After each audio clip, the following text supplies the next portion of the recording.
جب اللہ کی طرف سے تمہاری صبر کا صلہ آئے گا تب تم بھول جاؤ گے کہ تم نے کچھ کھویا بھی تھا۔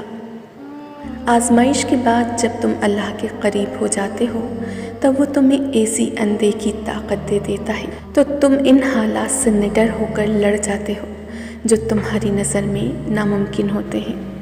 اپنی عبادتوں کو بھی محض اللہ کی توفیق سمجھیں۔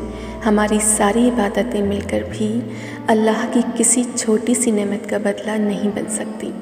رسول اللہ صلی اللہ علیہ وآلہ وسلم نے ارشاد فرمایا، جس شخص نے لوگوں کو ناراض کر کے اللہ کو راضی کیا، اللہ تعالیٰ لوگوں سے اس کے لیے کافی ہو جائے گا، اور جس شخص نے لوگوں کو راضی کر کے اللہ کو ناراض کیا، اللہ تعالیٰ اسے لوگوں کے سپرد کر دے گا۔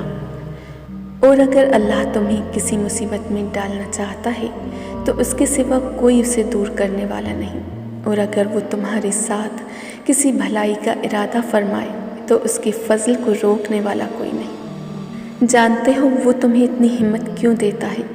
کیونکہ جب تم اس پر یقین رکھتے ہو تب وہ تمہیں یقین کے معجزے دکھاتا ہے۔ جب تم اسے اپنے لیے کافی کر لیتے ہو تب وہ تمہارے لیے کافی ہو جاتا ہے۔ جب رب راضی ہونے لگتا ہے تو بندے کو اپنے عیبوں کا پتہ چلنا شروع ہو جاتا ہے، اور یہی اس کی رحمت کی پہلی نشانی ہوتی ہے۔ روئے زمین پر اکثریت میں ایسے لوگ بھی ہیں جو دکھ، تکلیف، دھوکہ تو انسان کو دے دیتے ہیں اور معافی اللہ سے مانگتے ہیں۔ شیطان کی انسان پر کی گئی ساری سرمایہ کاری اس وقت مکمل طور پر ڈوب جاتی ہے جب بندہ سچی توبہ کر کے اپنے رب کے در پر جھک جاتا ہے۔